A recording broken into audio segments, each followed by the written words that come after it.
नमस्कार दोस्तों, अगर आप एक एईपीएस संचालक हैं, आधार कार्ड से पैसे उठाने का काम करते हैं तो ऐसे में आप सभी को पता होगा एनपीसीआई लगातार अपने सिस्टम में अपडेट कर रहे हैं क्योंकि फ्रॉड नाम का जो वर्ड है, फ्रॉड का जो नाम है, उसका नाम और निशान एईपीएस की दुनिया से मिट जाएगा।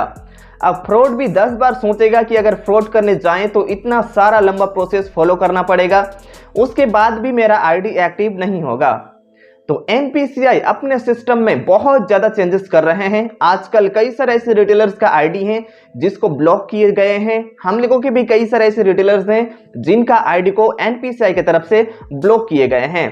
ऐसे में मार्केट में तो सभी फ्रॉड हैं ऐसा तो बिल्कुल भी नहीं है, क्योंकि मार्केट में अच्छे रिटेलर्स भी हैं। कुछ फ्रॉड की वजह से अच्छे रिटेलर का भी आईडी को ब्लॉक कर रहा है एनपीसीआई। तो आज के इस वीडियो में हम लोग आपको अपडेट करेंगे कि आज के डेट में लास्ट 2-4 दिन से एनपीसीआई कई सारे आईडी को ब्लॉक किए हैं और आगे अगर आप ये रूल्स को फॉलो नहीं करते हैं तो आपका भी आईडी हो सकता है कि ब्लॉक कर दे या फिर बंद कर दे, या फिर जब भी आप एईपीएस ट्रांजैक्शन करने जाएं तो उस टाइम आपको कुछ ना कुछ एरर दे दे। ऐसे में एनपीसीआई लगातार अपने सिस्टम में अपडेट कर रहे हैं। हम लोग भी आपको अपडेट कर रहे हैं कि जो भी सिस्टम हम लोग बता रहे हैं, जो भी रूल्स रेगुलेशन मैं आपको बता रहा हूं, उसको फॉलो करने की कोशिश कीजिए, नहीं तो आपका आईडी ब्लॉक होगा। फिर से हम लोगों के पास आएंगे, फिर से हम लोगों को लंबा प्रोसेस फॉलो करने के बाद उसके बाद आपका आईडी एक्टिव होगा। तो 10-10 दिन, 15-15 दिन से भी कई सारे हम लोगों का ऐसे रिटेलर्स हैं जो कि ऐसे ट्रांजैक्शन किए हैं जिसके वजह से आईडी अभी भी ब्लॉक है उनका। हम लोग आगे बात कर रहे हैं। तो ऐसे में आप अगर एईपीएस में काम करते हैं तो जो चीज आज के इस वीडियो में आपको बता रहा हूं उसको आप आगे से जरूर से फॉलो कीजिएगा, नहीं तो एईपीएस आपका भी काम नहीं करेगा।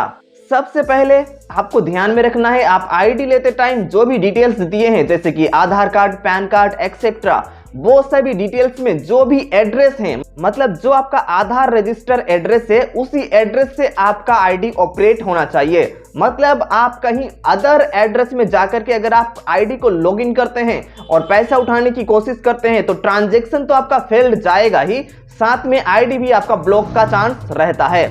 ऐसे में आधार कार्ड के बैक साइड में जो भी आपके एड्रेस प्रिंटेड है उसी एड्रेस में आप आईडी को ऑपरेट करें, उसी एड्रेस में आप आईडी को इस्तेमाल करें, उसी एड्रेस का आप जो है कस्टमर का आधार कार्ड से पैसे विड्रॉल करें, उसी एड्रेस में आप जो है एईपीएस सर्विस को यूज करें।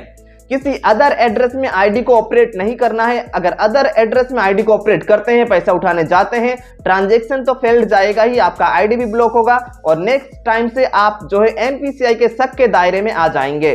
और ऐसा अगर होता है तो कंपनी भी कुछ नहीं कर सकता, क्योंकि कंपनी भी जो है एईपीएस सर्विस बैकएंड से बैंक से लिए हुए होते हैं।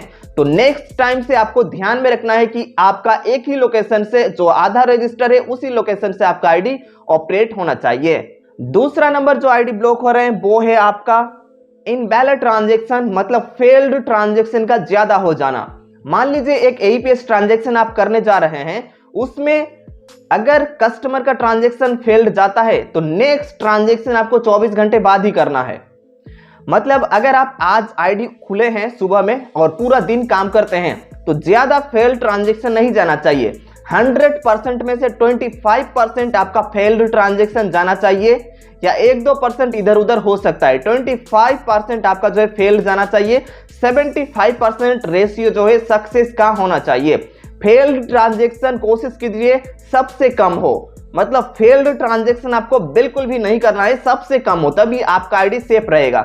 अगर ज्यादा फेल्ड ट्रांजैक्शन होते हैं तो आपका आईडी भी जो है एनपीसीआई के शक के दायरे में आ जाएंगे। हम लोगों के पास कई ऐसे रिटेलर्स हैं जिनका फेल्ड के कारण एईपीएस डिसेबल हुआ है।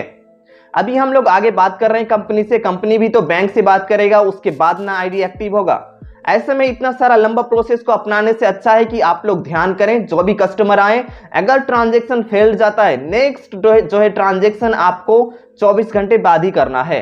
जानबूझ के फेल ट्रांजैक्शन तो करना ही नहीं है। पहले की तरह एईपीएस अभी आज के डेट में नहीं रहा। सभी कुछ आपके आधार डाटाबेस से मैच किया जाएगा, तभी एक जो है पैसा आपका विड्रॉल होगा, एक एईपीएस ट्रांजैक्शन सक्सेस होगा। तो दो चीज मैंने आपको आज के इस वीडियो में बताया। सबसे पहले जो भी आपका आधार एड्रेस है उसी एड्रेस से आपका आईडी ऑपरेट होना चाहिए। दूसरा, फेल्ड ट्रांजैक्शन आपका नहीं होना चाहिए। फेल्ड ट्रांजैक्शन का रेशियो बहुत ही कम होना चाहिए, तभी आपका आईडी सेफ सुरक्षित रहेगा। और अगर आप एक एईपीएस आईडी लेना चाहते हैं, एईपीएस आईडी की तलाश में हैं, तो ऑल इंडिया हम लोगों के पास एईपीएस आईडी ले सकते हैं। कुछ ऐसे पिन कोड्स हैं जिनको एनपीसीआई ब्लॉक किए हैं, उस पिन कोड को छोड़ करके ऑल इंडिया हम लोग एईपीएस आईडी दे सकते हैं।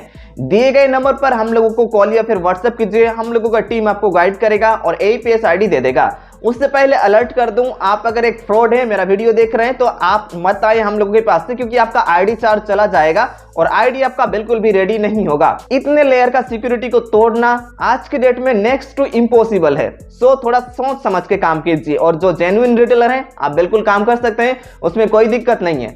I hope you like this video. अगर आपको ये वीडियो पसंद आया अपनी तरफ से एक लाइक करें। मैं मिलूंगा आपसे अगले वीडियो में, तब तक के लिए सेफ रहें, सुरक्षित रहें।